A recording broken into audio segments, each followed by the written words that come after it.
Madame, monsieur, bonsoir. Dans l'actualité de ce dimanche, 2 plonges de l'Iranienne Marjane Satrapi.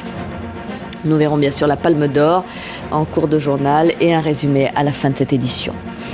Plusieurs départements sont donc en vigilance orange dans le nord-ouest où des vents violents soufflent déjà sur les côtes de l'océan Atlantique et de la Manche. Et 2 plongeurs et un plaisancier sont morts, surpris par la tempête. Dans la région de Perros-Guirec pour les plongeurs et au large de Penmar pour le voilier. Le point de tout cela avec Corinne Lalo. On écoute aussi les premières précisions de la préfecture maritime de Brest. Et à Nantes, le pont de Cheviré, l'un des principaux axes qui permet le... Je reviens maintenant aux suites des orages et des inondations qui ont fait une victime, cette fois dans le sud-ouest. C'est la vallée d'Ossau qui a été particulièrement touchée dans les Pyrénées-Atlantiques. Dans de nombreuses communes sinistrées, les habitants se montrent solidaires. Et puis un incendie spectaculaire a détruit une trentaine de véhicules.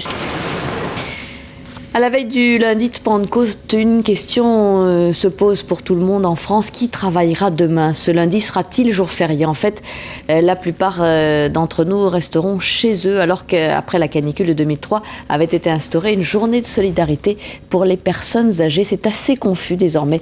Alors voyons le détail et les explications de Servane Adron. Puisque nous parlions des élèves dans les écoles, je vous rappelle que nous sommes à 2 semaines du baccalauréat. Les jeunes de terminale sont en pleine révision. Dans les quartiers sensibles, les lycéens n'ont pas toujours un environnement familial favorable au travail scolaire.